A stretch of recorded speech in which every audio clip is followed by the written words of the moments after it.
Dis 'n moerse experience. Berg-en-Dal was our very first camp on a 17-day journey through the Kruger National Park, and what a way to start the adventure. Nestled among rolling hills and rugged landscapes, this camp quickly showed us why so many visitors return here year after year. From incredible scenery and relaxing afternoons by the massive pool to unforgettable wildlife encounters on the surrounding roads, Berg-en-Dal set the tone for what would become one of the most memorable Kruger trips yet. But was it enough to earn a place among our favorite camps in the park? Let's find out. As you can see on the map, Berg-en-Dal sits on the southwestern corner of the Kruger National Park, close to the Malalaan Gate.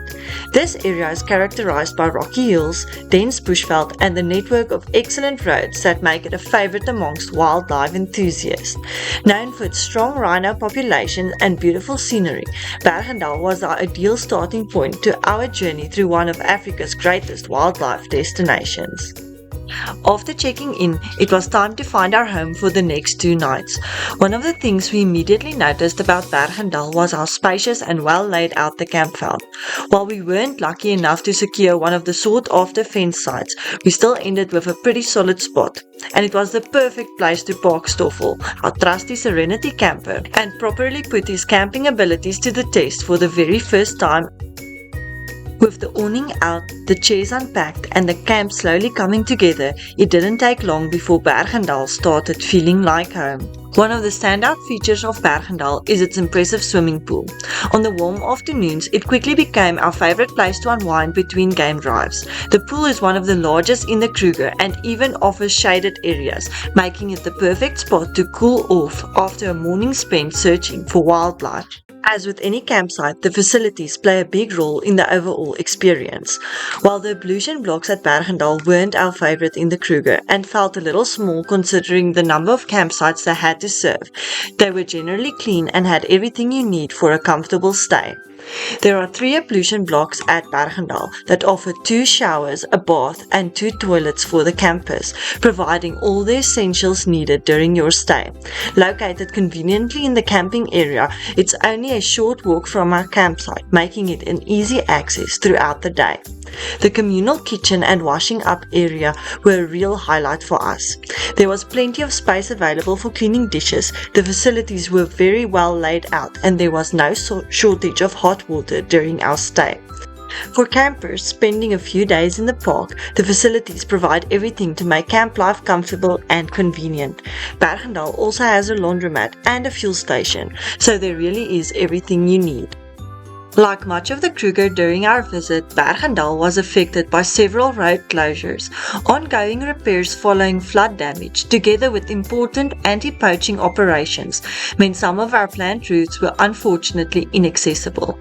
While it limited our options, it also encouraged us to explore the roads that were open a little more thoroughly. A great drive was the Matjulu Loop towards the Matjulu Dam.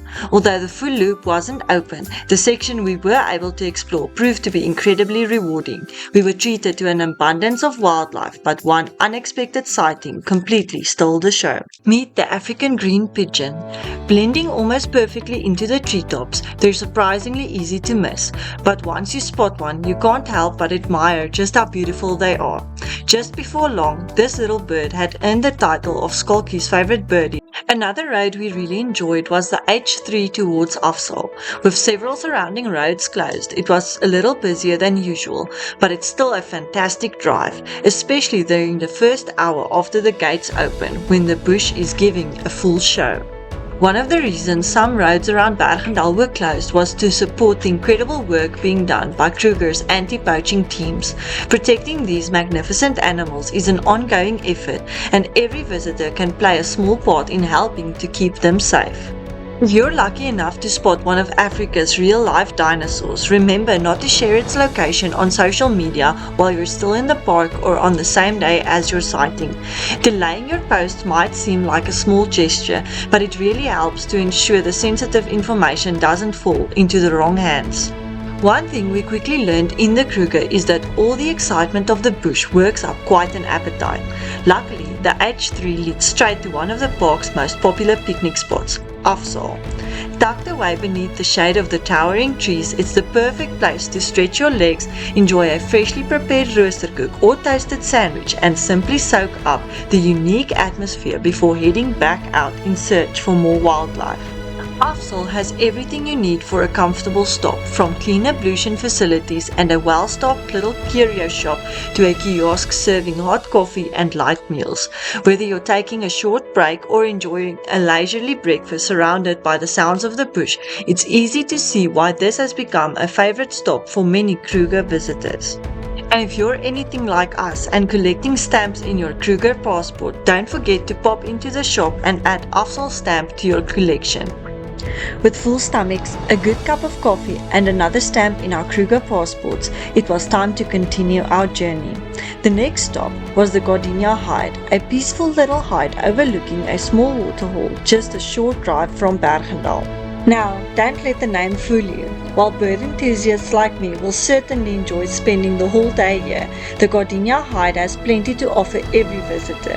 Whether you're a birder or simply want to enjoy a few minutes of peace away from the road, it's well worth taking the time to stop here.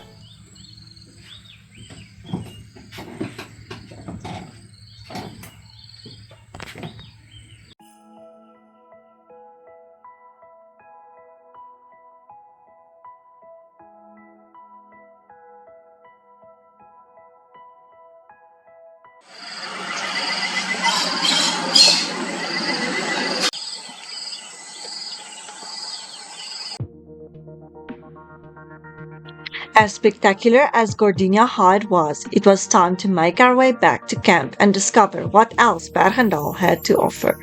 One of the things I was most excited about was the Rhino trail. The trail circles the perimeter fence of the camp and promises some fantastic views of the surrounding bush. Unfortunately, the trail and I had a slightly different plans. Somewhere along the way, I managed to lose it completely. As it turned out, getting lost wasn't such a bad thing.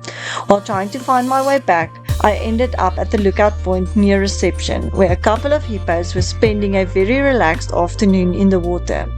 Safe to say, they knew exactly where they were going, unlike me.